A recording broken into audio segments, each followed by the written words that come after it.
So this vlog I dedicate to RJ, and basically the basis is I'm gonna spark up for RJ.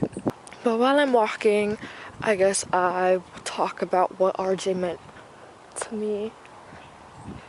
I never had like a dull conversation with RJ, and she just allowed for me to be myself. And what RJ meant to me was she inspired me a lot. The way that she expresses her art, the way that she's able to connect with people so easily, and the way that she's just so incredibly herself, it inspired me a lot to get back into the things that I like to do. And she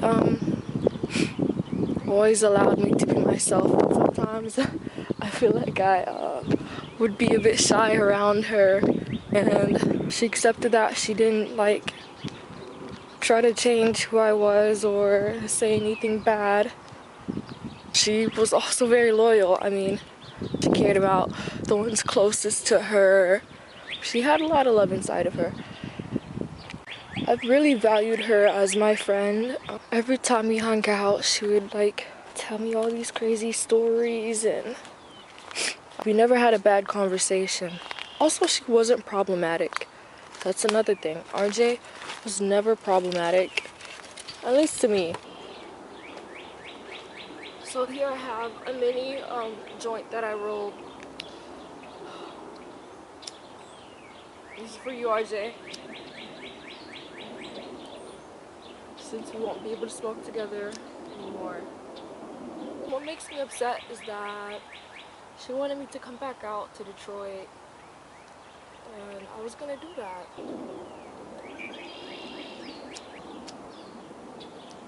I hate unexpected deaths. I'm sure everybody does, but I just like, I hate when people die for no fucking reason.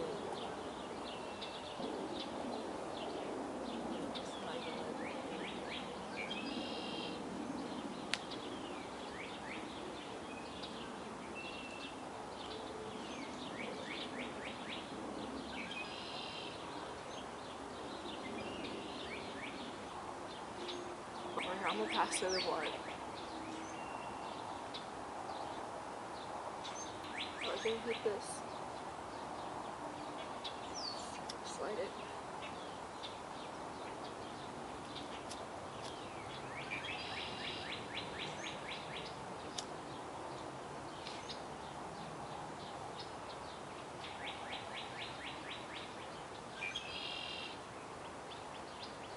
It doesn't want to stay lit.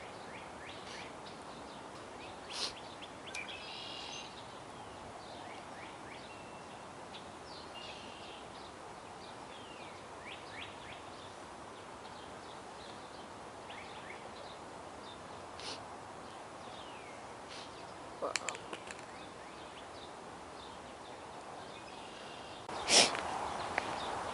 they say energy never dies, just gets like created into something else, and I know she's going to be created into something beautiful, something meaningful that won't stay lit.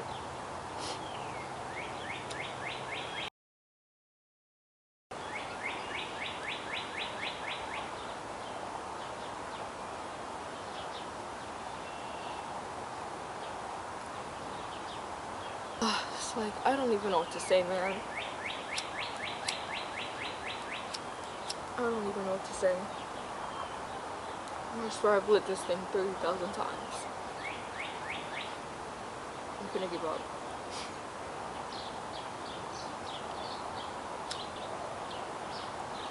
But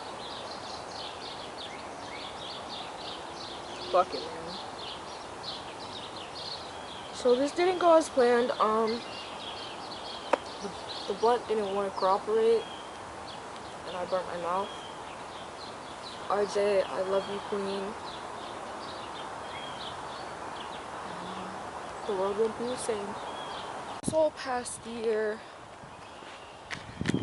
has been pretty tough in terms of grief. November 2024, my best friend Kaya died, and then a few months after that, my great grandma died, and then now RJ died, and it's just, I'm not gonna lie, it is tough having important people in your life just die back to back. And but just having people you would have never thought to die up and die, it's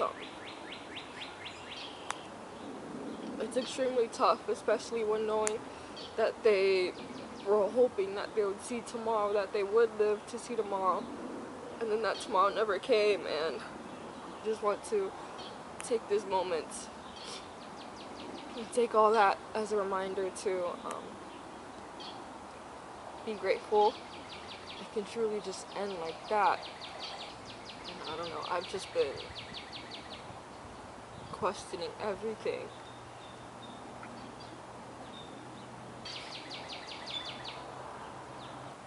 I'ma forever say her name. I don't ever want to forget how to say the names of the ones that I love who die. So sorry if I look chopped though. This is the outfit. Green tank. It's really a bodysuit, but I just like tuck it because bodysuits are not in. We got some Uggs, some penguin Christmas pants. But I'm actually really excited to start my YouTube channel. I've recorded 3, well, I guess I'll count this one, but I don't know. I'll count this one. I made 3 videos to post, including this one, so 4.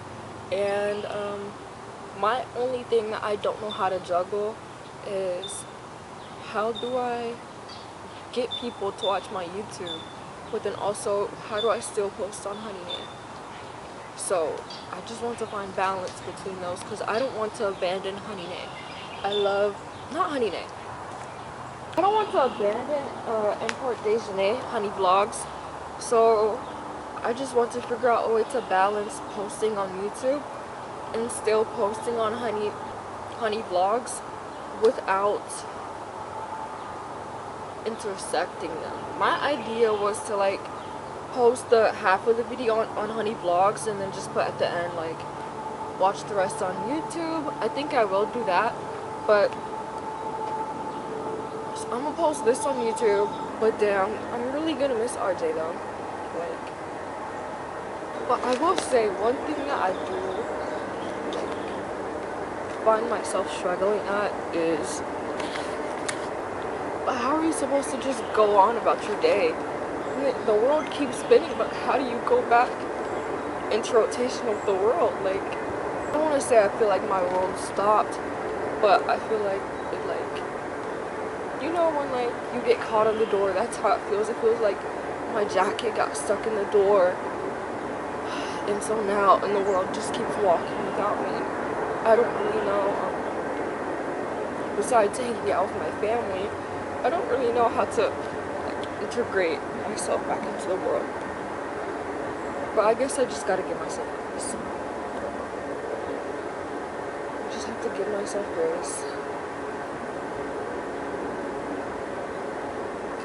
I mean, it's not like I'm so far behind, but like, bro, my friend just fucking died. I don't know if this is insensitive or not. I saw the news video about her car crash, well, about their car crash on YouTube, and it's like, that was a really bad car crash. I need to continue to clock myself when I find myself getting irritated with people, and to give myself grace to even just grieve my friend, because it's not a sin or anything. I don't know. It's like sometimes I just have this like impending doom feeling. I don't know where it comes from. Like, wait, is this my hair tie? It is my fucking hair tie. I've been looking for this, and I knew I left this here. It's just after I had this, y'all, I had the weirdest interaction ever. Like, actually some simulation type shit, actually. And it was this guy. He's like a regular. I see him on the regular. I purposefully went earlier today than I normally do because I don't want to run into him. Our last interaction was so weird. But anyway, as I'm walking out, you know, he's there up the trail, and his dog spots me. So I stop because I see, like, are you gonna control your dog? But I'm not scared of dogs, but it's like, are you gonna control your dog? So I stand there, and he legit lets the dog drag him down the hill. And his head bangs the floor. Like, you guys, he's up there, right? And he gets dragged through the bushes onto the floor. And you would think it wasn't like a quick drag. It was like a long ass drag. He could have stopped himself. But he didn't notice that he was getting dragged by his dog. He legit didn't notice that his dog was dragging him down those bushes until his head hit the floor. And when I tell you, I visibly saw him wake up. Like, I saw his eyes, like life came back to his eyes. And he was confused because before, when he was walking his dog, he was singing a tune. He was singing to himself. I think he's schizophrenic. That's the only way that, like, that whole situation makes sense. But he was singing before he was getting dragged. He stopped because his dog was tugging at him. Boom, the dog drags him down. His head hits the floor. He wakes up and he's like, whoa, what is a stranger doing out here in the woods? What is a stranger doing out here? You're crazy. And he kept on saying, oh, you're crazy. What is a stranger doing out here in the woods? I wouldn't expect a stranger to be in the woods. It's like, aren't you also a stranger in the woods? How does any of that make sense? But, it was pretty weird. I hope I don't see him again. I should go to the other spot, but I low-key fuck with this spot. Also because it's closer. But the other spot is down that way. So I told my friends that I would probably just go to that spot more often. Because it's also more private, but also nobody ever sees me when I'm down here. I don't know if there's like some invisible wall, but I've never gotten noticed. And the only time I did get noticed was when his dog freaking dragged him down. What I need to do is, I did terraform. So I've been doing some terraforming once again. I haven't done a lot since, recently, since it's been super cold, raining, just a whole bunch of mixed weather. But I still have to move that bush, and I've been adding it alongside over there. Because I think James, Evan, John, I don't know who else. I know for a fact James and I just know people are coming. Okay, that's all I know. I just know people are coming to Chicago tomorrow. And also, like, another thing that I haven't ever really shared, but in the past I used to deal with derealization and depersonalization really badly. Like, I would constantly have panic attacks every day, and like, one thing about RJ dying is it just like brought it back. Like, I have not been able to freaking connect with my senses ever since, and I've been trying to, I mean, like, bro, she just died 3 days ago. Of course I'm not, but it's like, oh my goodness, I just feel so disconnected from those around me and my surroundings. Like, I know over time it'll go away, but right now I'm not rocking with it. So, RJ, I love you, queen. Happy transporting. But one thing I loved about RJ was that she didn't conform. And I admire that in a person a lot. I love when people don't fall into conformity. RJ was RJ. Nobody can ever copy RJ. She's one of one. My girl wasn't a conformer. So she was original. Another thing RJ dying made me realize, or like at least like really just wake up at, was that I gotta stop pretending like I have all the time in the world. Like, I don't want to say quantum physics is to blame, but I'm gonna blame quantum physics because that's the reason why I don't think time is real, and it's why I think I have all the time in the world. Because, like, I do, but I don't. I do, but I don't. I do, but I don't. I got all the time in the world, but then I don't have all the time in the world. So like, how do you act? But I guess you act as if you don't have all the time in the world, but you just remember that you do have all the time in the world. think I just cracked the code. I think that's why they say talking out loud really helps you know. Bro, I'm high. Okay. Honestly, I'm kind of happy that it didn't burn properly because I would have been higher than I am right now. I found this lump. Has like a little pond connected to it. Pretty fancy. I'm gonna just lay here. Just lay here for a bit. So let's get comfy. Birds are flocking. I wish I had my phone. I just have headphones, no music, but it's okay because the sound of life is my music. It's hella comfortable, guys.